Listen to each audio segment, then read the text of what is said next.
اس سے پہلے والی ویڈیو میں ہم آپ کو بتا رہے تھے کہ کس طرح سے حضرت خالد بن ولید رضی اللہ تعالی عنہ نے بڑی خفیہ پلاننگ کے ساتھ دمشق کا قلعہ فتح کرنے کا پروگرام بنایا۔ صبح نمودار ہوئی، اجالا پھیلتا گیا اور رومی سپاہی آہستہ آہستہ ضروری حاجت کے لیے باب شرقی سے بکھرتے گئے۔ چند سپاہی باقی رہ گئے اور وہ بھی قلعہ کے اندر محفوظ اور سلامت ہونے کے گمان میں مسلح نہیں تھے۔ کچھ معمولی ہتھیار اٹھائے ہوئے شب بیداری کی وجہ سے غنودگی کے عالم میں جونکے کھا رہے تھے۔ حضرت کعب بن زمرہ نے موقع غنیمت جان کر نعرہ تکبیر کہتے ہوئے حملہ کر دیا۔ رومی سپاہیوں کے وہم و گمان میں بھی نہیں تھا کہ ایسے وقت میں اس طرح کا حملہ ہوگا۔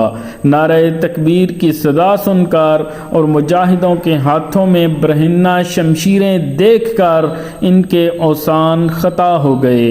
بدحواسی کے عالم میں کچھ مقابلہ کرنے کھڑے ہوئے، کچھ ہتھیاروں کی طرف لپکے، مگر وہ اپنے ہتھیار سنبھالیں اس سے قبل مجاہدوں کی تلواریں ان کی گردنوں تک پہنچ گئیں اور سب کو زمین پر مردہ ڈال دیا۔ دفعتاً تکبیر کی آواز اور تلوار زنی کا شور و غل اٹھنے سے ادھر ادھر متفرق رومی سپاہی چونک اٹھے اور ہتھیار لے کر قلعے کے دروازے کی طرف دوڑے۔ رومی سپاہی دوڑ کر دروازے تک پہنچے، اتنی دیر میں مجاہدوں نے قفل توڑ ڈالے اور دروازہ کھول ڈالا۔ دروازہ کھلتے ہی حضرت خالد بن ولید اسلامی لشکر کے ساتھ قلعہ میں داخل ہو گئے اور داخل ہوتے ہی رومیوں کے سروں پر تلواریں رکھ کر ہلاک کرنا شروع کر دیا۔ اس کثرت سے تلوار زنی کی کہ لاشوں کا انبار لگ گیا۔ بجلی کی طرح شہر میں خبر پھیل گئی کہ باب شرقی سے اسلامی لشکر داخل ہو گیا ہے اور بڑی شدت سے تیغ زنی اور نیزہ زنی جاری ہے۔ رومی سپاہی اور اہل دمشق باب شرقی سے شہر کے وسط کی طرف بھاگنے لگے۔ حضرت خالد نے ان کا تعاقب کرتے ہوئے تیغ زنی کا سلسلہ برقرار رکھا۔ ادھر باب شرقی پہ یہ صورتحال تھی اور ادھر باب جابیہ سے حضرت ابو عبیدہ رضی اللہ تعالی عنہ اپنے 100 ساتھیوں کے ساتھ رات کے آخری حصہ میں شہر میں داخل ہو گئے تھے اور صبح ہونے تک باب جابیہ پر ہی تھے۔ اس دوران صلح کے تعلق سے کچھ مزید شرائط بھی طے کی۔ فجر کی نماز باب جابیہ پر باجماعت ادا فرمائی اور پھر اپنے لشکر کو بھی بلا لیا۔ لشکر آ جانے پر وہ لشکر کے ساتھ پیدل شہر میں داخل ہوئے۔ حضرت ابو عبیدہ کے ساتھ دمشق کے کس اور راہب بھی سیاہ لباس میں ملبوس، ہاتھوں میں انجیل لیے ہوئے چلتے تھے۔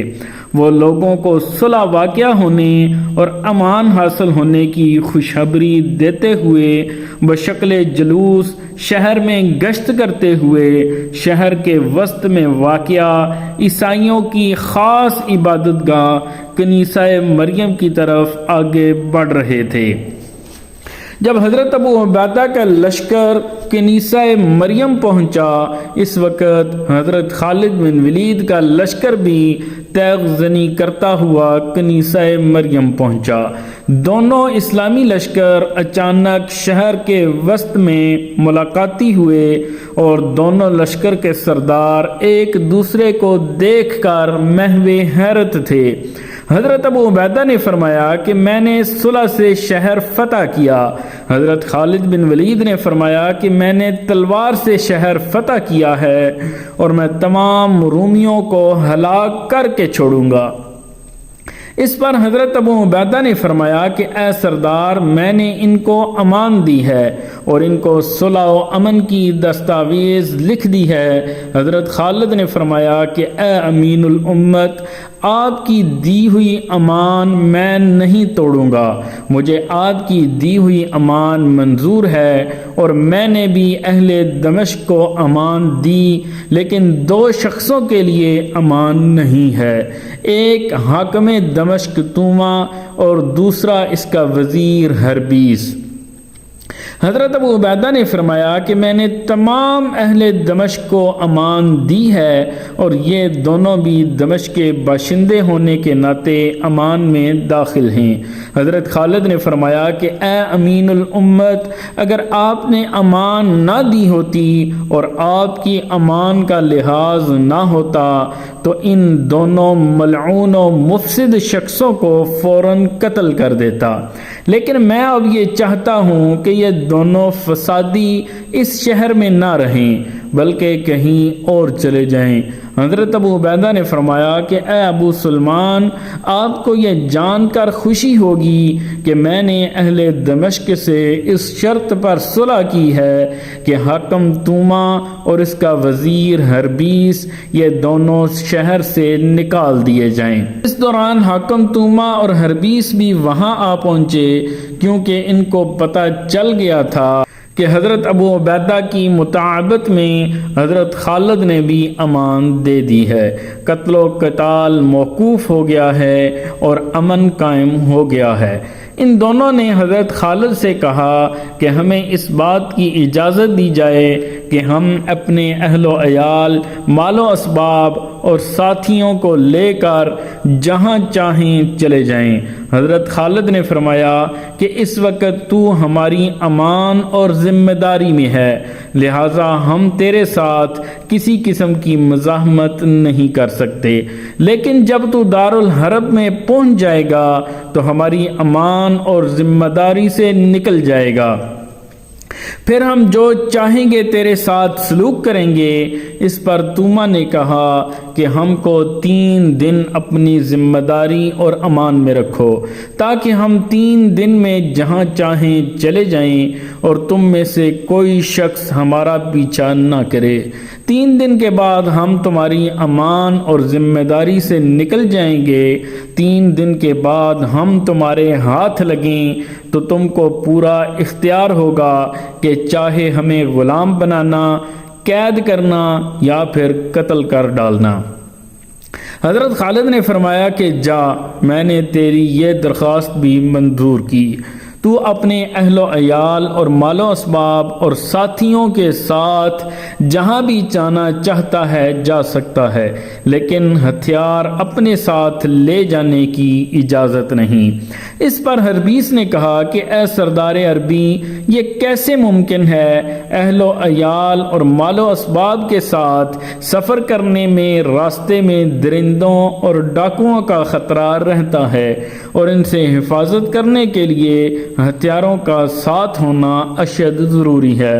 حضرت خالد نے فرمایا کہ ضرورت کے پیش نظر تم کو ہر شخص کے ساتھ صرف ایک ہتھیار لے جانے کی اجازت ہے، یعنی جو اپنے ساتھ تلوار لے اسے نیزہ لینے کی اجازت نہیں، اور جو اپنے ساتھ نیزہ لے اس کو ساتھ تلوار لے جانے کی اجازت نہیں۔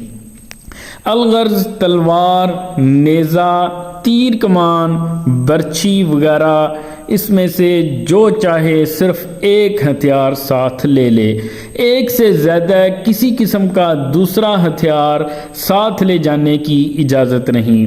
حضرت خالد بن ولید رضی اللہ تعالی عنہ نے اخلاق جمیلہ کا مظاہرہ کرتے ہوئے فراخ دلی سے توما جیسے شقی بدخواہ دشمن کی قریب تمام درخواستیں منظور فرما لیں، اور اس کے بعد حاکم توما نے قلعہ سے نکل جانے کی تیاری کی۔ کیا وہ خیر و عافیت کے ساتھ وہاں سے نکلنے میں کامیاب ہوا یا نہیں ہوا، اس کی کیا صورتحال یہ رہی، یہ ساری تفصیل ہم انشاءاللہ آپ کو نیکسٹ ویڈیو میں بتائیں گے۔ دعاؤں میں ہمیں یاد رکھیے گا۔ اجازت دیجیے، اللہ حافظ۔